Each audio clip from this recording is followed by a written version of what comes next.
ज्योत्सना जी और उनके पति जीवन की सारी जिम्मेदारियां पूरी कर चुके थे। पैसे की कोई कमी नहीं थी, तो घूमना फिरना भी लगा रहता था। अरे बेटी के घर जाकर तो मजा ही आ गया, लेकिन विदेश से अच्छा तो देश ही लगता है। अब मन को चैन मिला। अरे लेकिन वहां की औरतें देखिए, कितनी फिट, स्मार्ट और चमकती हुई।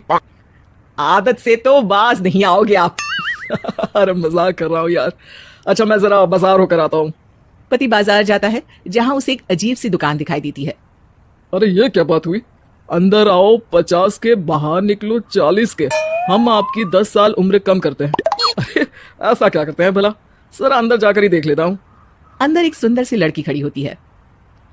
सुंदरी जी, ये क्या दुकान है? जरा जादू हम पर भी तो चला दीजिए।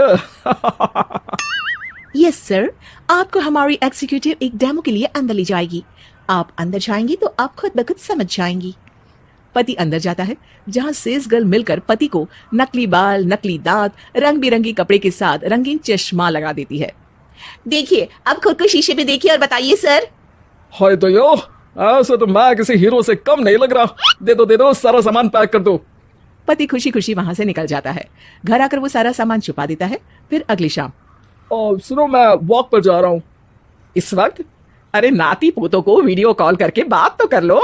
अब हाँ, आकर करता हूँ ना, पक्का पक्का। पति बाहर जाकर सारा मेकअप करता है और मार्केट में घूमता है, जहां उसे एक स्मार्ट सी महिला दिखती है। क्या आपको मुझसे कोई काम है? नहीं नहीं, आप तो बहुत हैंडसम है। थैंक्स। वैसे आप भी कम नहीं है। वैसे क्या उम्र होगी आपकी? लगता कितने का हूँ? 40 के तो पूरे लगते हैं। अब क्या था, 50 साल के पति को कोई 40 का बोल दी तो। वैसे तो कम का हूँ, लेकिन टेंशन के कारण थोड़ा उम्र में बड़ा देखने लगा हूँ। ओह सच्ची, आप 40 के पूरे नहीं हो?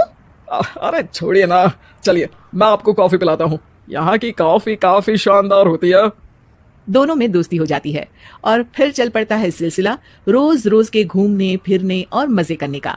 अब सारा दिन पतिदेव फोन पर। अरे नाश्ता तो कर लीजिए, क्या सारा दिन फोन पर लगे रहते हैं? अरे यार जरूरी काम कर रहा हूँ मैं। रिटायर हो, पेंशन मिलती है, कोई काम नहीं है, फिर कौन सा जरूरी काम आन पड़ा आजकल? अरे एक प्रोजेक्ट के सोशल नेटवर्किंग का काम है, उसी पर काम कर रहा हूँ। ठीक है चलो अब नाश्ता कर लो, देर हो रही है। पति अपना नकली सारा सामान बिस्तर के पास छुपा कर सोता, सुबह चुपके से पहनकर बाहर जाता और घर आने पर उतार देता। एक दिन पड़ोसन कहती है, अरे ज्योत्सना बहन, तुम लोगों के घर कोई हैंडसम सा आदमी रहने आया है क्या? अरे कहाँ यार, मैं और ये दो ही तो लोग हैं घर में। हैंडसम सी शक्ल देखे तो मुझे भी जमाना हो गया है। अरे पता नहीं, वो जाता तो तुम्हारे ही घर में है, क्या पता कौन होगा। अरे तुम्हारी उम्र हो रही है ना, और भाई साहब को भी गए 5 साल हो गए, शायद इसीलिए अब सारे हैंडसम नजर आ रहे होंगे। पड़ोसन भी ज्योत्सना की बात पर मुस्कुराकर वहां से चली जाती है। एक दिन, अरे सुनो जी, बहू बेटा और पोता आ रहे हैं, कुछ दिनों के लिए वो हमारे साथ ही रहेंगे। अरे शिट यार, ये क्या है? बेटे ने तो कर ली शादी, अब क्या करने आ रहा है यहाँ पर? अरे कैसी बात कर रहे हो जी, इस उम्र में तो माता पिता तरसते हैं कि बच्चे आकर साथ रहे, लेकिन आप है कि। अरे ठीक है ना, लेकिन अब देखो सभी व्यस्त है अपनी जिंदगी में। ये लोग आएंगे रहेंगे, कितनी डिस्टर्ब हो जाएगी लाइफ। कैसी बात कर रहे हो? अरे जैसे बहुत हैपनिंग है ना तुम्हारी लाइफ, तो जो बच्चों के आने से डिस्टर्ब हो जाएगी। अरे दिन काटने मुश्किल होते हैं, बच्चे आ जाएंगे तो थोड़ा दिन रात पता तो चलेगा। ओह ठीक है, लेकिन बोल देना कि ना कोई मेरे कमरे में आए, ना मेरी लाइफ पे दखल दे कि मैं कहाँ जा रहा हूँ, क्या कर रहा हूँ, समझी? खैर, वो दिन भी आ जाता है जब बहू बेटा और पोता उन लोगों के घर आते हैं। एक दिन, माँ जी आज मेड नहीं आई है तो मैं आप लोगों के कमरे में झाड़ू लगा देती हूँ। अरे नहीं बहू, वो तेरे पापा को ना पसंद नहीं है कि कोई उनके कमरे में जाए। तू छोड़ ना, मैं खुद ही लगा दूंगी। सास को समझ में नहीं आता कि आखिर उसके पति ने किसी को कमरे में जाने से मना क्यों कर रखा है। खैर, वो साफ सफाई करके बाहर निकल आती है, लेकिन कहते हैं ना, बच्चा तो अबोध होता है, उसे किसी बात का क्या पता। वो खेलते खेलते दादा के बिस्तर तक पहुंच जाता है और बाहर ले आता है दादा का वो सारा सामान जो वो लगाकर घूमते थे। ज्योत्सना की नजर उस सामान पर पड़ती है। वो बच्चे से पकड़कर कमरे में लाती है और पैकेट खोलकर देखती है। हाय रे दया, ये क्या? लग रहा है कि आजकल ये प्रोजेक्ट नया मिला हुआ है। बेटे बहू के जाने के बाद ज्योत्सना सोचती है कि वो बात करेगी, लेकिन फिर अरे खुद से बात करूंगी तो मुकर जाएंगे, पता लगाना होगा कि माजरा क्या है। कुछ दिनों बाद, अरे यार, ये बच्चे लोगों के आने से लाइफ ना बड़ी डिस्टर्ब सी रही। मैं कुछ देर के लिए वॉक पर जा रहा हूँ, आराम से आऊंगा 2-4 घंटों के बाद, ठीक है?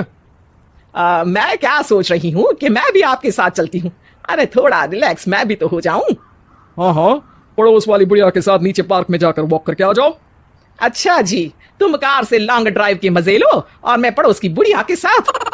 पति नहीं मानता और अपना पैकेट और कार लेकर निकल जाता है। रास्ते से वो उस महिला मित्र को फोन करता है। हाय ब्यूटीफुल, मैं कुछ दिनों के लिए आउट ऑफ कंट्री था, आज आ गया तो सोचा तुमसे मिल लूं। हाँ हाँ क्यों नहीं, क्लब में आ जाओ। पति क्लब में पहुंचता है, सारा नकली सामान चिपका भी लेता है, लेकिन उसे पता नहीं होता कि ज्योत्सना ने सबका गोंद निकाल दिया है। ओ बेबी, मैंने आपको बहुत मिस किया। मैंने भी। लेकिन वो जैसे ही हंसता है उसके नकली बाल गिरकर हाथ में आ जाते हैं, जिससे उसका सर गंजा दिखता है। ओ ये क्या! तभी उसका दांत भी हाथ में आ जाता है और ज्योत्सना के पति का सारा बुढ़ापा उसकी दोस्त के सामने आ जाता है। हे भगवान, अंकल जी कौन है आप? कैसी बात कर रही हो अंकल, मैं तो तुम्हारा दोस्त हूँ। अरे पर हो तो अंकल ही ना। नकली दांत, नकली बाल और क्या क्या नकली है। पति को गुस्सा आ जाता है, वो महिला के बाल पकड़कर खींचता है, जिसके बाद उसका बाल भी उसके हाथ में आ जाता है और महिला के सारे पके बाल सामने आ जाते हैं। ओह, तो तुम भी उसी दुकान से हो? जाओ 50 के निकलो 40 के। हाँ, बढ़िया आई मुझे अंकल कहने वाली। लेकिन ये समझ में नहीं आ रहा कि मेरे बाल और दांत बाहर कैसे आ गए। तभी वहां ज्योत्सना आ जाती है। जी मेरी वजह से। चलिए इन आंटी जी को नमस्ते कहिए।